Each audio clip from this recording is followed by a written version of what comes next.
and gentlemen, we're going to kick things off again. Things have gotten kind of time compressed due to rock and roll time and all that, so I'm just going to do one quick poem here to justify the existence of my name upon the poster. This is a little epic thing I did for Wes and Israel at their last big event, the End of Times. It was a little bit of I sat down, I was supposed to write a lecture. It was going to be sort of a dry spoken word lecture about the similarities between ancient Celtic design and several different ancient designs and different things of chaos theory. When I started to sit down and write it, it turned into a visual, sort of a visionary poem, so I just sort of went with it and said, well, screw the physics lecture.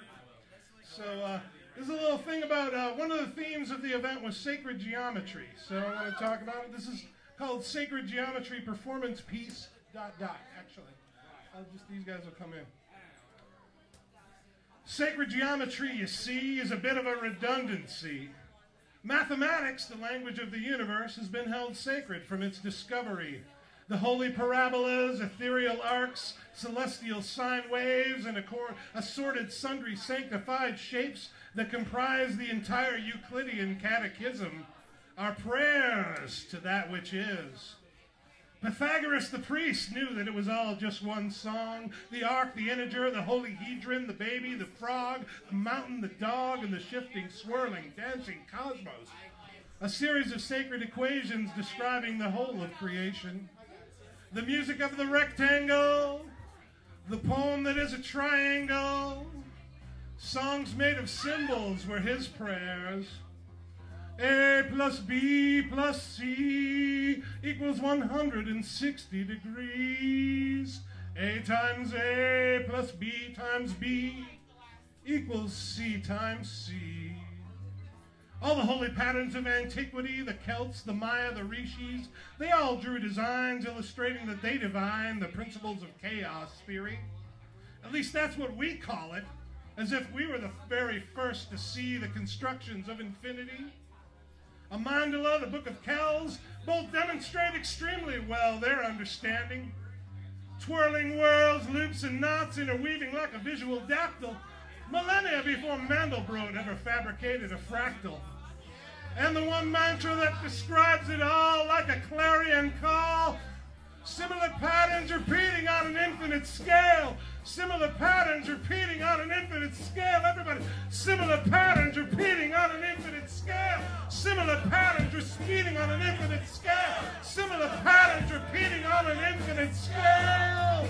Like a snake eating its tail or a labyrinth leading unto itself.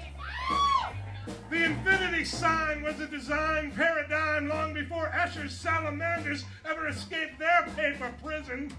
Before protons smashed together in a ring. Electrons dancing around a nucleus like a conch shell's concave contours. Like a doll nestled inside a doll, inside a doll, inside a doll, inside a doll. An arc within an arc, a ring within a ring within a ring. The inherent structure of everything. Ontogeny recapitulates phylogeny. Say what? I'll explain.